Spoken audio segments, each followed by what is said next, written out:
I can't breathe. Those were some of the last words Eric Garner spoke before his death while being arrested by New York City police.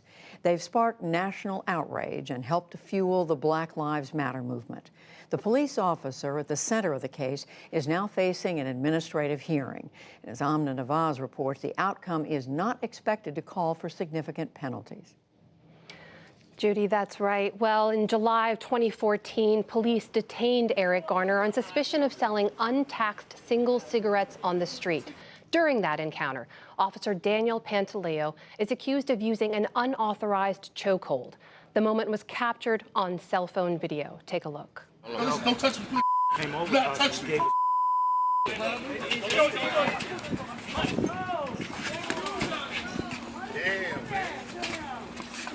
All right, stop. Give us your hands, buddy. Put your hand behind your back. I can't breathe.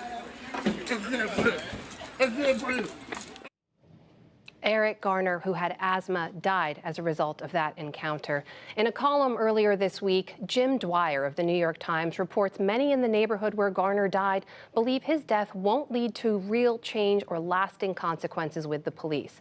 He's been following the ongoing hearing, and he joins me now. Jim Dwyer, welcome to the NewsHour. Very briefly, if you can, just lay out for us, what is it that both sides are arguing in this hearing? Well, it's an administrative hearing in the police department's own trial room, so they conduct disciplinary hearings there. And Officer Pantaleo, who is the arresting officer, and a sergeant who oversaw him, are charged in Pantaleo's case with using a chokehold recklessly and causing his death, Eric Garner's death, as a result of that. And the sergeant is accused of failing to oversee him. The defense is saying Eric Garner was a very sick man. He had asthma, hypertension, weighed almost 400 pounds, and his death was a result of essentially incidental contact that triggered this very ill man's fatal asthma attack. So it's an administrative hearing. It's not a criminal proceeding. What is the most serious consequence that could come for the Officer Pantaleo as a result of this? Well, it's what the police department can do to him, which is fire him, and and the penalty. I think that's the top penalty. They may also cause him, as part of that penalty, to forfeit any accumulated vacation or sick time that he has, or it could go all the way down to a few days suspension or a loss of vacation time, or if he's not found guilty, he, will go back to work. So there could be no consequence as a result of this. Is that right? Well, if he's not found guilty, sure. So the hearing, we should note, is the first time that the public has really been able to hear any key parts or accounts around Mr. Garner's death and the process that followed it. Over the last 5 days, what new things have we learned from the hearing? A couple things. One is that the city medical examiner found out the injuries on Mr. Garner's neck, on the tissue inside of it, showed that there had been a chokehold. There was injuries to 4 layers, according to the medical examiner, and they showed some photographs of that. And it was this that triggered Garner's asthma attack that caused his death. That was one thing that came out. Another thing that came out just today was very interesting, that when Mr. Garner was in the ambulance and either dead or very near death, the officer's partner took it on himself to write up the arrest form charging Mr. Garner with the felony sale and distribution of untaxed, unlicensed cigarettes. Now, he claimed that Garner had 10,000 cigarettes. In fact, Garner, as the officer admitted today, only had 5 packs of cigarettes with him.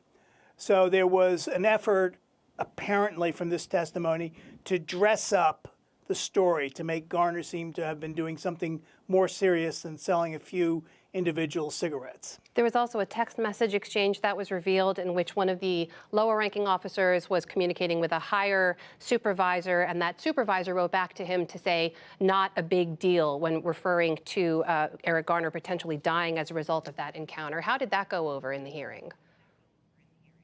Well, people were shocked when particularly the Garner family members and friends who were there. And it was a startling statement. The officer, the lieutenant, or through his representatives, his union representatives, said that he was merely trying to comfort his subordinates who were upset about this. But in a way, the lieutenant was actually right. It has not been a big deal.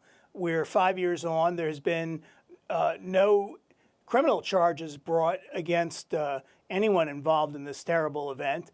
There was a state grand jury in Staten Island. They voted not to charge anyone.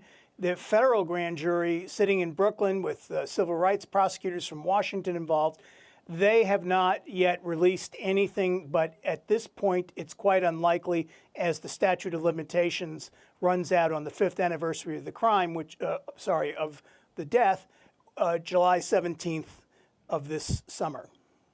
Jim, you've been talking to people in that neighborhood 5 years on now. This one video, this one encounter sparked a national movement. It sparked national attention to an issue that had been long going on in terms of law enforcement and how they can sometimes mistreat people in poor and minority neighborhoods. The Black Lives Matter movement was sparked as a result of this. What do you think the impact will be if there is no consequence as a result of this hearing?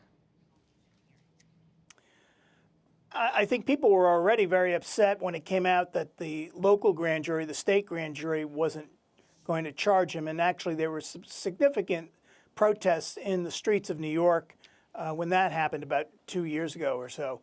And I expect that if the board here, the trial board, decides that anyone was guilty or not guilty, you know, the reaction is going to be almost perhaps a shrug of the shoulders, because you're saying this is something people really don't expect much of at all, something we'll have to follow. The trial has been delayed. It will pick up again soon. But Jim Dwyer of the New York Times, we'll have to leave it there. Thank you very much for your time. Sure thing.